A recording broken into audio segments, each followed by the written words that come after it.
Welcome to the read of the Love Exquisite Magazine for October 2022. My name is Lynette, and I am reading the empowering word of the month for October 2022, written in the Love Exquisite Magazine, which you can access for free at loveexquisite.com. Here we go. The empowering word of the month for October 2022 is empower. The word was inspired by the mental state of mind of our youth and teens in Philadelphia and beyond. Because I feel like some of their poor decision making skills are a direct result from the lack of self love, self worth, and empowerment. All of those things are first taught in the home. Parents, grandparents, aunts, uncles, sisters, brothers, elders, guardians, cousins, teachers, coaches, mentors, pastors, friends, whomever you are. Every chance you get to empower children that you encounter, not just your own children, but every child, empower them to have a good sense of self-worth and self-love. Use encouraging words to uplift their spirits and help them believe in themselves. Help them believe that there is life beyond their circumstances. Motivate them to want more from life and to dream beyond their environment. Encourage them to dream beyond the four walls of their schools. Empower them to dream beyond the aspirations of their friends and family. Empower them so much so that they value human life. Empower them by your example of what a good role model should look like. Help them grow from hopeless to hopeful. Share your own testimony so that they know what is possible for them as well. Don't be ashamed to share your own testimony because you'd be surprised who you help along the way. Help them grow. Help them throw away the stereotypes of people, what people say about them, about their race and gender or ethnicity. Empower them to throw away the stereotypical measuring stick that society places on people who come from certain environments. Let them know that in spite of their upbringing, or whether or not they lived in a two-parent home with good parents or bad parents, a single parent, or no parents at all, that they still can be successful and productive citizens.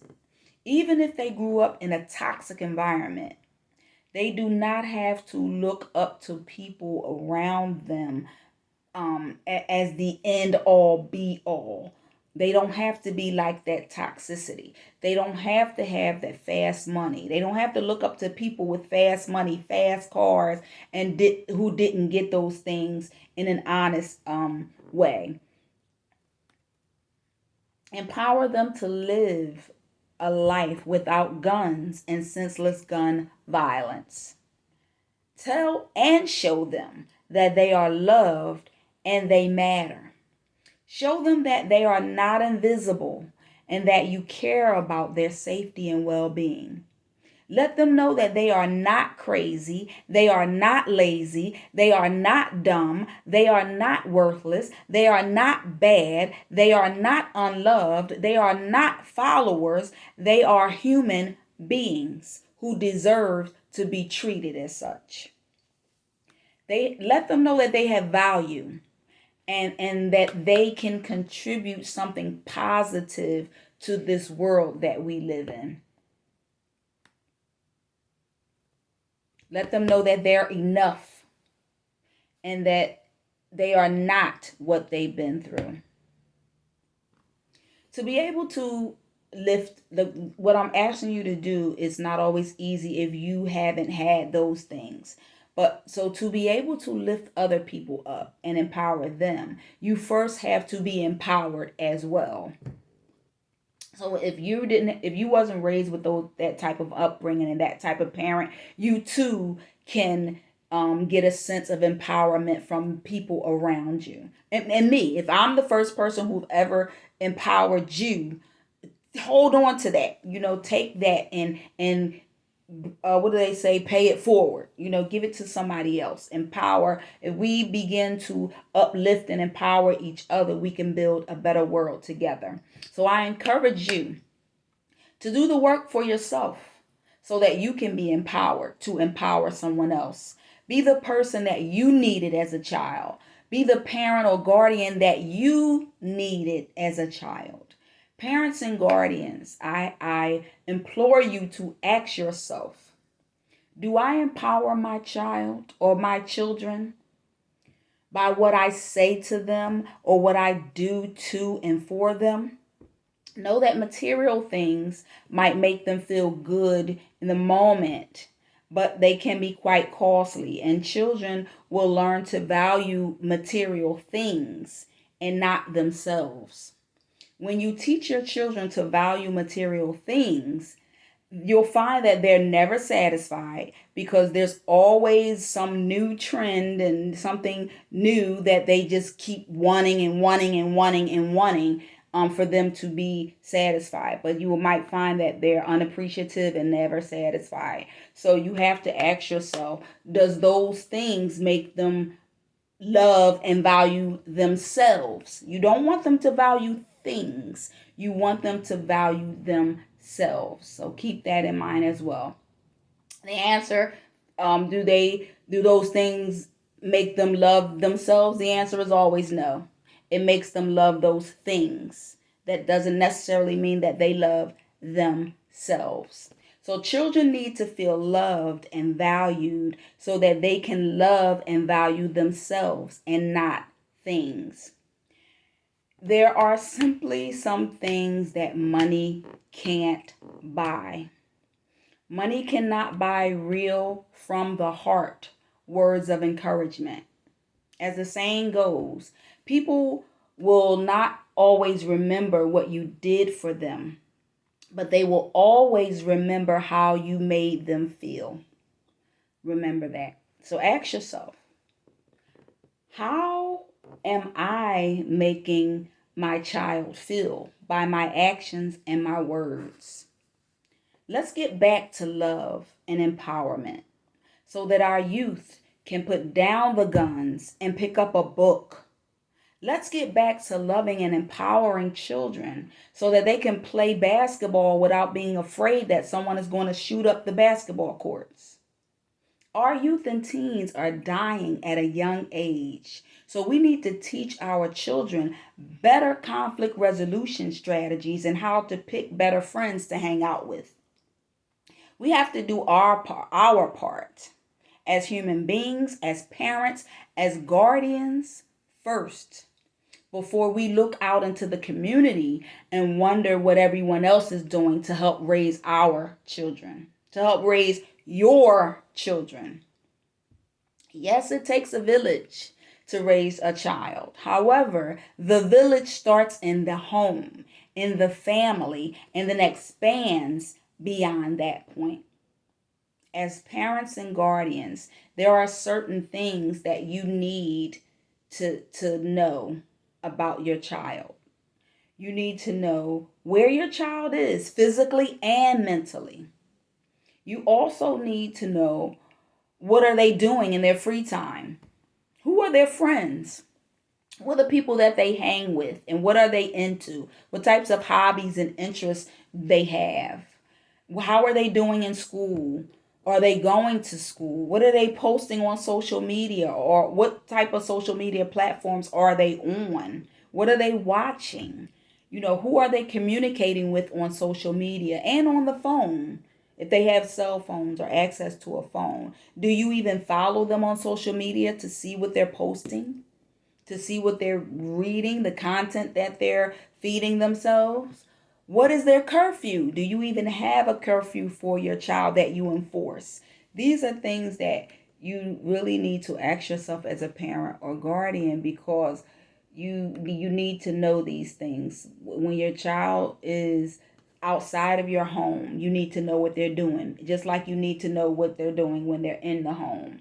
Enough talk about what is it that the mayor's doing about gun violence prevention? What are nonprofits doing that about gun violence prevention? What are the police doing about gun violence prevention? So now is the time to ask yourself, what are you doing? What are you doing? Ask yourself, what am I doing?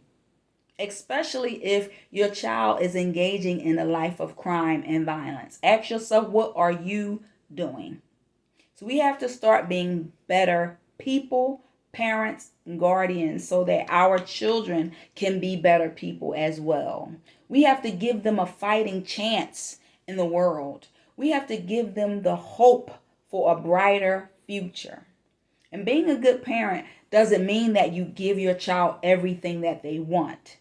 Being a good parent is giving your child everything that they need to be a good person, with or without your presence.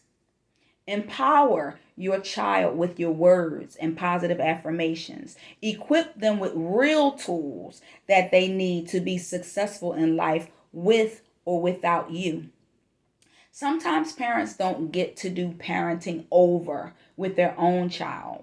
If you didn't always do the right things or say the right things, sometimes you don't get to do parenting over with your own child, but you can still be a blessing to your grandchildren or the children that you encounter. You still can get it right with them. Our children need us. The children need us to show them the way of life and how they can live it in a much better way. So empower them. If you are blessed enough to still have your child alive and well, empower them. Show up for them when they need you. Be consistent.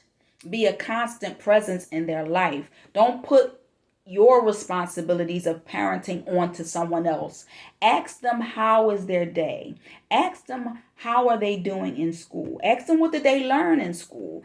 Go to the parent and teachers meetings, the conferences, mothers and fathers. Share the load. Don't always put one on one parent. Engage as well. They're your child too. They're your children too. Look at their report cards and reward them when they get good grades or good behavior points. Get them a tutor at school if they fall behind or if there's content that they are struggling with. Get them a tutor. Don't show favoritism if you have multiple children. Let the children know that you love all of them just the same. Applaud them and acknowledge them for good behavior. Hug them and tell them that you love them, even when you think they think that they're too old for hugs. Think about all the things that you wished you had when you were a child, that you wish your parents did or said when you were growing up. This is your chance to make that right with your own child, with your own children. I don't care how old they are. Give them what you wished your parents gave you, and watch them give it back to you as you grow older. Because after a while, when you grow older, you're going to need your children to take care of you. Your children need to look up to you, not celebrities, not drug dealers, not the neighbors, and not other people in the family. They need to look up to their mother and their father, their guardians. So be mindful of how you live your life. Be mindful of how you treat people. If you overly chastise your child, overly chastise, they're going to go out in this world with hostility, anger, depression, and they're going to be the ones who usually engage in bullying, violence, and crime.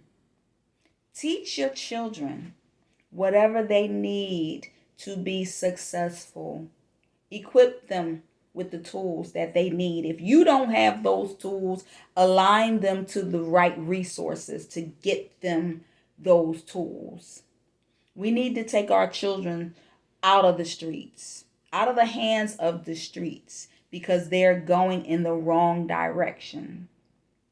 We're losing too many of them at a very young age. So I challenge you, parents, guardians, human beings, people who have children, let them know that you love them and that there is a better way of living. There is a higher power greater than you, and you can do great things. Let them know that they can do great things. Empower them to be great. And I also empower you to be great as well. The word of the month for October is empower. It's in the empowering moment section of the Love Exquisite Magazine for October 2022, which you can access for free at loveexquisite.com. Who are you empowering? Empower someone today. I encourage you to be empowered to empower. Thank you for listening.